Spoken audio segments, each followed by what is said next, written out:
2010년 2월 양주 친모 강간 살해 사건.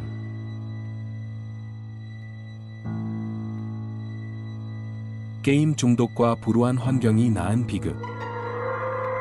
2010년 2월 경기도 양주에서 발생한 친모 강간 살해 사건은 만 22세 아들 오 씨가 자신의 친어머니 김 씨, 당시 52세를 살해하고 강간한 충격적인 폐륜 범죄였다.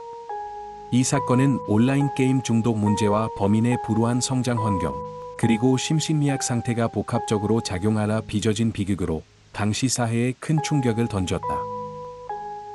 사건의 발단과 참혹한 범행. 사건의 희생자는 당시 52세의 어머니 김 씨였다. 범인 오 씨, 당시 22세는 5세 무렵 친부모가 별거한 뒤 친척집, 친부, 친모집과 여러 시설들을 전전하며 불우한 어린 시절을 보냈다. 14세 무렵 어머니 김 씨와 애정부에서 약 1년간 함께 살기도 했으나 어머니가 동거하는 남자와 자주 싸우는 바람에 이를 피해 집에서 나와 교회, 복지시설 등에서 거주하며 고등학교를 다니다 중퇴했다. 이러한 환경은 그에게 정신분열증을 안겨주었다. 2007년부터 어머니 김 씨와 정상적인 모자 관계를 유지하며 생활했지만 오 씨는 번번한 직업을 얻지 못하고 집에서 게임에만 몰두하는 무기력한 생활을 이어갔다. 2010년 2월 7일 새벽, 오 씨는 어머니 김 씨의 집에서 잠을 청하던 중 격분했다. 평소 어머니가 운이 없어 너 같은 애를 낳았다. 인터넷 게임 좀 그만하라는 등의 잔소리를 일삼았기 때문이었다. 분노에 휩싸인 오 씨는 안방에서 자고 있던 어머니를 살해할 마음을 먹었지만 곧바로 실행에 옮기지는 못했다. 그러나 몇 시간 후 어머니가 아침을 차려주자 오 씨는 함께 식사를 했다.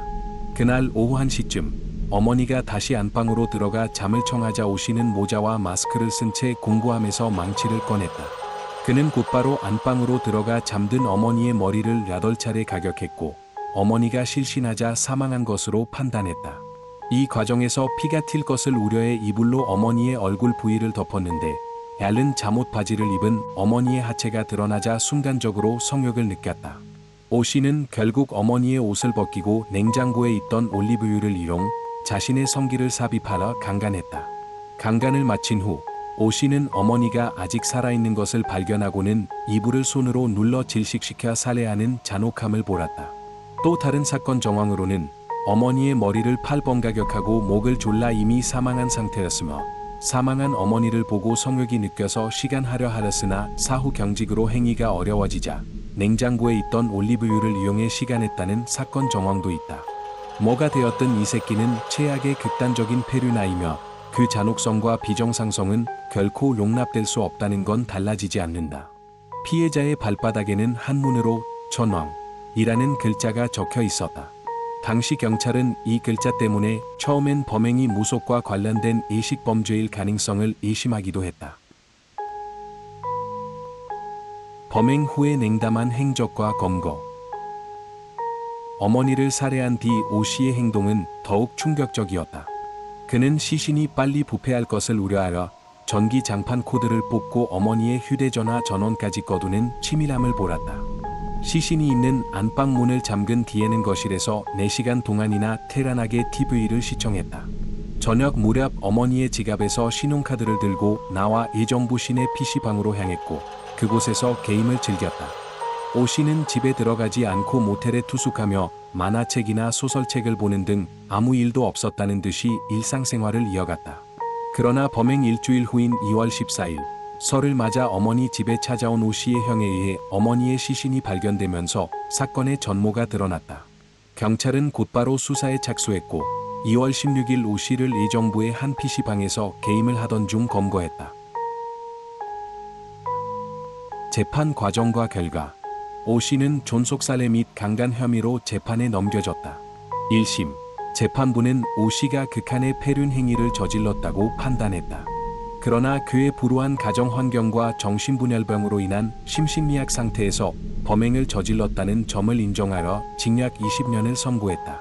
항소심 1심 판결에 대해 검찰은 형이 너무 가볍다며 항소했고 오 씨는 형이 너무 무겁다며 항소했다.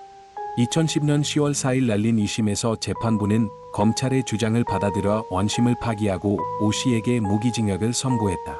항소심 재판부는 오 씨가 어린 시절 부모가 발거를 하고 여러 곳을 전전하며 살았다는 불우한 소년 시절을 겪었다 해도 친모를 성폭행하고 죽인 다음 지갑에서 신용카드를 꺼내 강취한 사건은 범행의 폐륜성 및 참혹성에 비춰 엄중한 형의 선고가 불가피하다 설명하고, 원심은 징역 20년을 선고했지만 특수강도 강간 살인의 범행에 대해 양형기준상 권고 형량 범위가 무기징역 이상이라 사형을 선택했고, 심신미약자란 점을 감안해 무기징역으로 감경했다고 판시했다. 이 사건은 게임 중독이 개인과 가족에게 미칠 수 있는 파괴적인 영향, 그리고 불우한 환경이 범죄에 미치는 영향을 다시 한번 생각하게 하는 비극적인 사례로 기억되었다. 이 사건으로 희생되신 분의 명복을 빌며 지금도 고통 속에 계신 유가족 여러분께 깊은 애도의 마음을 전한다. 미제 사건은 해결되지 않아 미제 사건이 되는 것이 아닌 우리의 기억 속에서 잊혀지기에 미제 사건이 되는 것이다.